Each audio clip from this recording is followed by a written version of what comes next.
हाय guide, Mau माध्यमिक पाठशाला ई classes में आपका स्वागत है। Today I will teach you figures of speech, जिसको हिंदी में अलंकार कहते हैं। अलंकार की परिभाषा आप जानते ही होंगे। जिस प्रकार से मनुष्य आभूषण के माध्यम से अपनी शोभा बढ़ाने का कार्य करता है, उसी तरह से साहित्य में होता है, काव्य में, कविता में। हिंदी में कहें तो जिन शब्दों, अर्थों, गुणों द्वारा काव्य की शोभा बढ़ाई जाती है वह अलंकार होता है। अंग्रेजी में हम एक मशहूर विद्वान की जो डिफिनेशन है अलंकार की, फिगर्स ऑफ स्पीच की, फिगर्स ऑफ स्पीच में उनकी जो परिभाषा है जैसे स्पेल्ड की, A figure of speech is a deviation from the ordinary use of words with a view to increase their effect। यानी करना क्या है, सामान्य शब्दों को हटा करके एक अच्छे शब्दों के माध्यम से जब हम काव्य की शोभा बढ़ाते हैं। How many kinds of figures of speech are? Let us come find out how many kinds are. तो काइंड्स हो सकता है कि कई हों, लेकिन इंटरमीडिएट के सिलेबस में जो है 7 प्रकार के। There are 7 kinds of figures of speech in your syllabus. पहला आपका है सिमिली। सिमिली जिसको उपमा कहते हैं। दूसरा आपका होता है मेटाफर हिंदी में रूपक कहते हैं। तीसरा है पर्सनिफिकेशन, हिंदी में अगर बात करें तो मानवीकरण। चौथा आपका है एपोस्ट्रॉफी यानी संबोधन। अगला जो 5वां है आपका ऑक्सीमोरन का मतलब विरोधाभास। और छठा जो है आपका हाइपरबोल का मतलब अतिशयोक्ति। और 7वां जो प्रेस्क्राइब्ड है आपके कोर्स में ओनोमेटोपोइया का मतलब ध्वनि सूचक। अब हम एक एक क्या व्याख्या करेंगे आपके साथ। तो पहले पर आते हैं सिमिली पर। सिमिली की परिभाषा ले लें। तो सिमिली की परिभाषा क्या है? परिभाषा के पहले लिख लें, उसके बाद आपसे बात करते हैं। तो simile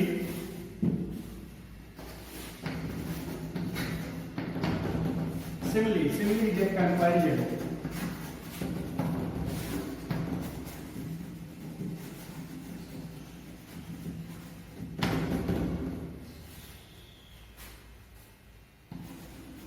between two objects of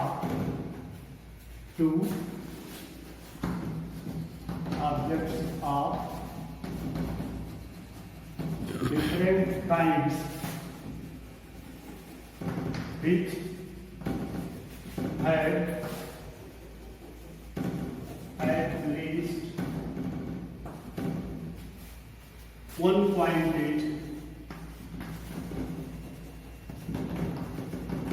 common. The words are used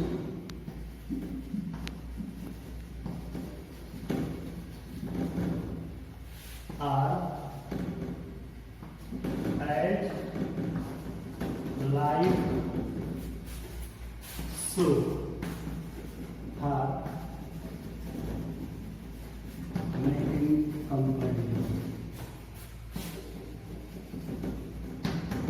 परिभाषा आपको होता है कि simile is a comparison between two objects of different kinds which have at least one point each common. The words are used for comparison are at, like, so. यानी इन्हीं 3 शब्दों के माध्यम से जिस किसी भी सेंटेंस में आपको मिले कि एट है, लाइक है और सो है, उसको without any station you can understand that this belongs to simile. एक एग्जाम्पल लेते हैं सिमिली का एग्जाम्पल आपके सामने।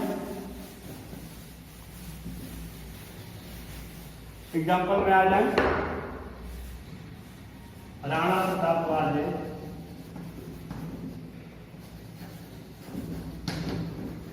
was brave as a lion।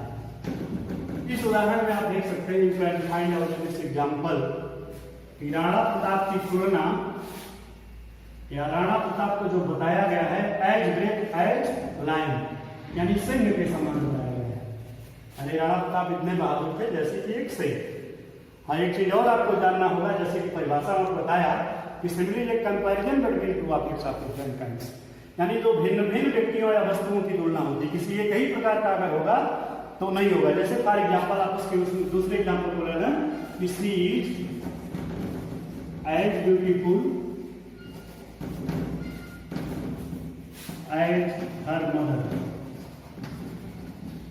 इसमें देखेंगे तो ये नहीं किया उस एग्जाम्पल से नहीं रिलेटेड है, क्योंकि उसमें कहा गया था भिन्न भिन्न व्यक्तियों या वस्तुओं की तुलना। यहाँ आपने जो किया है बताया तो एज लाइक शब्दों का प्रयोग जैसे आपने किया है, तो as beautiful as her mother यानी अपनी माँ के समान।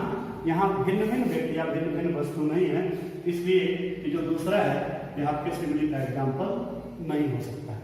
बाकी आगे आते हैं दूसरा, सिमिलर के बाद दूसरा भी पढ़ ही लेते हैं। इसी में दूसरा आपका था मेटाफर। बातचीत कर चुका हूं, आपको बताया है कि मेटाफर पहला था सिमिलर, सेकंड है मेटाफर। मेटाफर की परिभाषा लेते हैं, it is N implied similar. अगर कहा जाए तो नहीं, आपकी परिभाषा हो जाएगी it is N implied similar, एक प्रकार की गुप्त उपमा है। क्यों? आगे से जरा डिक्लेयर करता है, in which the objects of comparison are identified and words like as so are not used. यानी इस प्रकार जैसे उसमें आप एज लाइक सो शब्दों का प्रयोग कर रहे थे, या इन तीनों शब्दों का प्रयोग नहीं होता है, जिसके आधार पर कंपैरिजन वहां। एग्जाम्पल पर आइए। एग्जाम्पल जैसे एग्जाम्पल में है life is not a bed of roses. पहला example life is not a bed of roses, ये जो बेड ऑफ का एग्जाम्पल। सेकेंड एग्जाम्पल लेते हैं, camel is the sleep of desert. Camel is the sleep of desert. अब जरा दोनों के बीच में जैसा कि कुछ लोग मान लेते हैं, हाँ ये जरूर कहा जा सकता है कि मेटाफर सिमिलर का एक सूक्ष्म रूप जरूर होता है, कि वह नहीं होता। जैसे दूसरा एग्जाम्पल के माध्यम से हम करते हैं, एक एग्जाम्पल मेटाफर से उसको ट्रांसफर कर देंगे। जैसे दूसरे एग्जाम्पल में आए कि लाइफ इज ए ड्रीम, यहाँ मेटाफर का एग्जाम्पल है। इसी को आप कहें, इसी को अगर बनाना चाहें, इसको हम ले जा सकते हैं आपके सिमिलर में। तो सिमिलर में life is like a dream, यहाँ केवल और केवल लाइफ बढ़ा करके मैंने ये कर दिया। इस एग्जाम्पल में आप अगर देखें तो लाइफ की तुलना ड्रीम से की तो गई है, तो लाइफ की तुलना ड्रीम से की गई है, परंतु तुलना प्रकट नहीं की गई है, बल्कि लाइफ को ही ड्रीम मान लिया गया है, बल्कि लाइफ को ही ड्रीम मान लिया गया है। इसलिए अब आगे आगे third figure of speech is personification. Personification Hindi में आप जिसको मानवीकरण कहते हैं, इसमें है क्या? सबसे पहले परिभाषा पर आते हैं। In this figure of speech lifeless object, be careful about here, यहाँ से lifeless object and abstract ideas are thought of as persons having life. यानी इसमें क्या होता है, लाइफ प्लेस ऑब्जेक्ट जिनके अंदर जीवन नहीं होता उनको, या एब्स्ट्रैक्ट आइडियाज या भावात्मक जो आपके विचार होते हैं, उसको एक व्यक्ति के रूप में मान लिया जाता है, यानी इसी को मानवीकरण कहते हैं। एग्जाम्पल लेते हैं। एग्जाम्पल में आइए, opportunity knocks door but once. Opportunity का मतलब होता है अवसर। अवसर ना तो कोई व्यक्ति है ना तो कोई जंतु है, लेकिन फिर भी जरा एग्जाम्पल को देखें, opportunity knocks door but once. अवसर केवल एक बार दरवाजा खटखटाता है, तो दरवाजा खटखटाने का काम केवल व्यक्ति कर सकता है, ना कि अवसर, लेकिन फिर भी इसका मानवीकरण यानी इस शब्द का यहाँ मानवीकरण किया गया है। दूसरे एग्जाम्पल पर आते हैं। दूसरा एग्जाम्पल है लव इज ब्लाइंड। लव ना तो कोई व्यक्ति है ना तो कोई जंतु, यानी एक भावना है, एक फीलिंग है। फीलिंग को कहा गया है कि लव इज ब्लाइंड, यानी यहाँ लव का मानवीकरण किया गया है। तीसरा जो आपका है, चौथा अलंकार जो आपका है एपिस्टॉप। एपिस्टॉप को हिंदी में संबोधन करते हैं, यानी इसमें किसी को हम संबोधित करते हैं। किसको करते हैं जरा देखें, a direct address to the dead, यानी in this figures of speech a direct address to the dead, यानी किसी मृत व्यक्ति को एब्सेंट किसी अनुपस्थित को, और टू ए पर्सनिफाइड ऑब्जेक्ट और आइडियाज, या जिनको अमानवीकरण कर दिया गया, करेक्ट, उनको उस प्रकार के विचारों को डायरेक्टली एड्रेस करते हैं, यानी किसी मृत व्यक्ति को, किसी एब्सेंट को या किसी आइडियाज को करेक्ट हम एड्रेस करते हैं, संबोधित करते हैं। एग्जाम्पल के तौर पर जैसे है O death where is thy sting, यहाँ डेथ को कहा जा रहा है कि वेयर इज दाई स्टिंग। बहुत सारे एग्जाम्पल आपको हैं, और भी एग्जाम्पल आपको दिया जा सकता है, जैसे एक और एग्जाम्पल ले लेते हैं।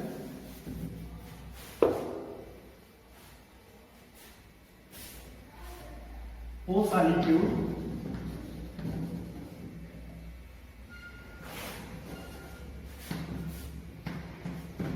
Where is thy charm. उसके बाद आगे आते हैं जो अगला है, अगला जो है कांस। विरोधाभास को अगर परिभाषित करें, टू अपोजिट आइडिया या पुट टूगेदर, यानी जो दो विरोधी विचारधाराओं को एक साथ रखते हैं। परिभाषा पर आते हैं। In this figure of speech example definition क्या है? It is an association of two words और फ्रेजेज हैविंग अपोजिट मीनिंग, यानी दो अलग अलग प्रकार के जो दो शब्द या दो फ्रेजेज को करा कि दोनों की मीनिंग अपोजिट होती है, विरोधाभासी होती है। Example, it is an open secret. Open means खुला और सेक्रेट मीन्स रहस्य। रहस्य कभी खुला नहीं होता, लेकिन इसमें क्या किया, यानी दो विरोधी विचारधाराओं को एक साथ रखा गया, ओपन सेक्रेट। दूसरा, ही इज रेगुलरली इरेगुलर। दो शब्द यहाँ भी ध्यान देना है। रेगुलरली आप जान रहे हैं, इरेगुलर यानी नियमित रूप से अनियमित है। तो ये भी एग्जाम्पल, इसमें दो विरोधी विचारधाराओं को एक साथ दिखाया जाए। अगला जो है, अगले उस पर आते हैं। विरोधाभास के बाद आपका है हाइपरबोल। हाइपरबोल लिख देते हैं। अगला जो है आपका हाइपरबोल, ये जो छठा हो,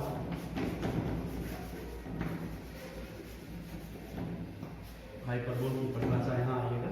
तो हाइपरबोल माने अतिशयोक्ति। अतिशयोक्ति में क्या है, जरा इसके परिभाषा पर आते हैं। In this figures of speech things are represented as greater और lesser. Be careful about here, कहा कि ग्रेटर और लेसर या बेटर और worse than they really are. यानी इस अलंकार में क्या करते हैं, किसी चीज को या तो उससे बहुत बढ़ा करके या तो बहुत घटा करके, या तो बहुत अच्छा या तो बहुत बुरा, यानी उस चीज को प्रदर्शित करते हैं, तब आपका हाइपरबोल होता है, यानी अतिशयोक्ति। अतिशयोक्ति में example, reverse of blood flowed in the battle, यानी युद्ध में खून की नदी बह रही थी, जो कि संभव नहीं है। बहुत सारे एग्जांपल आपको मिलेंगे। आगे आते हैं लास्ट में ओनोमेटोपोइया का मतलब होता है ध्वनिक सूचक, यानी इसमें ध्वनि के आधार पर ही अलंकार क्रिया होता है। जैसे जब इसका जो परिभाषा है, in this the sound suggest the sense और मीनिंग, यानी साउंड के आधार पर ही उसका मीनिंग क्या है, उसका सेंस है, आपको मालूम होता है। तो इसमें बहुत कुछ नहीं करना है। करना क्या होगा, जैसे कुछ जानवरों की आवाजें, जैसे द कैट्स म्यू, बिल्ली म्यू म्यू करती है, कुकूज कू और स्नेक हिस। तो इसके लिए for this you must have to remember so many sounds of animals. That's all I do.